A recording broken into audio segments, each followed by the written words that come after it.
তোমার ইচ্ছে করবে না প্রত্যেক দিন প্রতিনিয়ত নিজেকে অভিশাপ দিতে?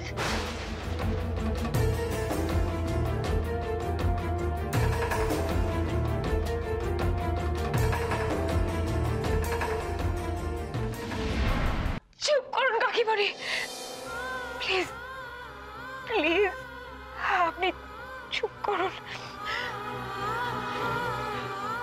বেশ, তোমার যদি মনে হয় আমি চুপ করে গেলে এই ঘটনাগুলো ঘটবে না, আমি চুপ করে যাচ্ছি।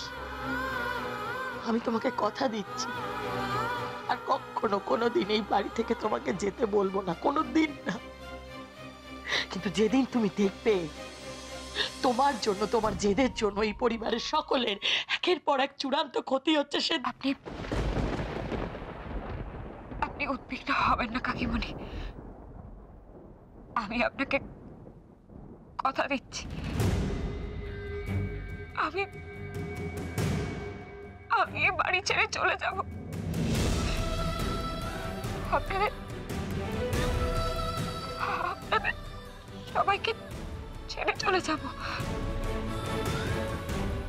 আমি কোনোদিনই জানতাম না যে পরিবারের মানে কি। এই পরিবার থেকে আমি অনেক কিছু পেয়েছি।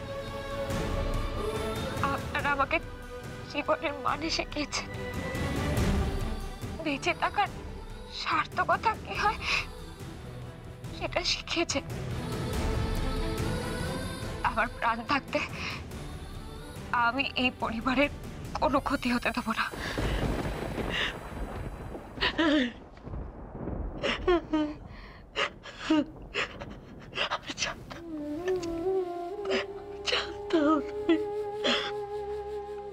তুমি আমার কথাগুলো বুঝবে, আমি জানতাম। খুব ভালো মেয়ে, খুব ভালো মেয়ে, তুমি খুব ভালো মেয়ে, খুব বুঝতাম মেয়ে।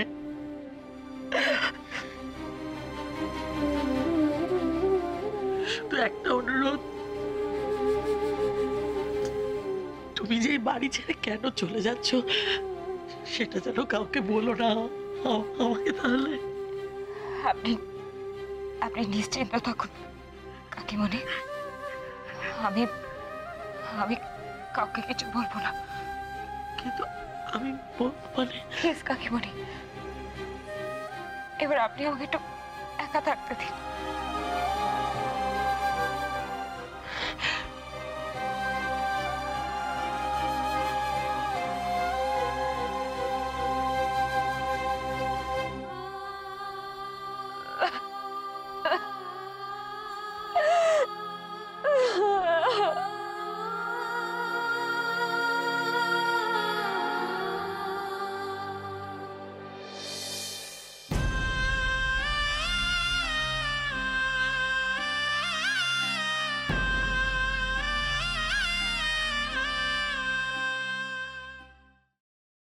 আমি এই সব কিছু বন্ধ করতে পারি, কিন্তু একটা শর্তে।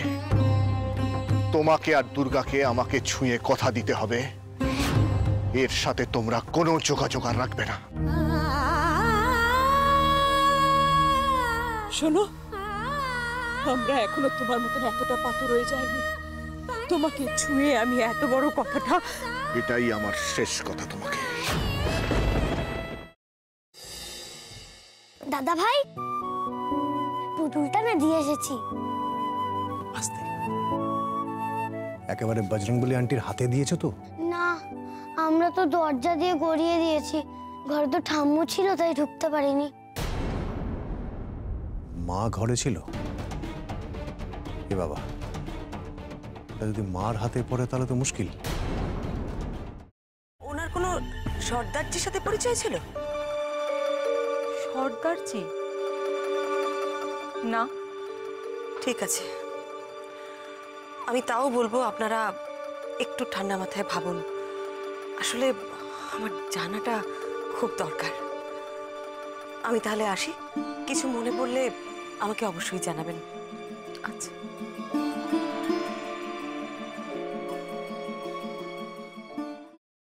ফ্রাইং প্যানে Emami healthy and tasty refined rice bran oil গরম করে তাতে গোটা কালো সর্ষে আর কারি পাতা ফোড়ন দিয়ে ওর মধ্যে একে একে টমেটো কুচি, বাঁধাকপি বাটা, নুন, হলুদ গুঁড়ো, শুকনো লঙ্কা গুঁড়ো আর সামান্য চিনি দিয়ে ভালো করে কষিয়ে নিয়ে ওই মিশ্রণে কুড়িয়ে বেটে রাখা নারকেল, পাকা লঙ্কা কুচি আর কারি পাতা দিয়ে ভালো করে নাড়াচাড়া করে নামিয়ে নিয়ে নারকেলের স্লাইস, পাকা লঙ্কা স্লাইস আর কারি পাতা দিয়ে সাজিয়ে সার্ভ করুন বাঁধাকপির ঝাল।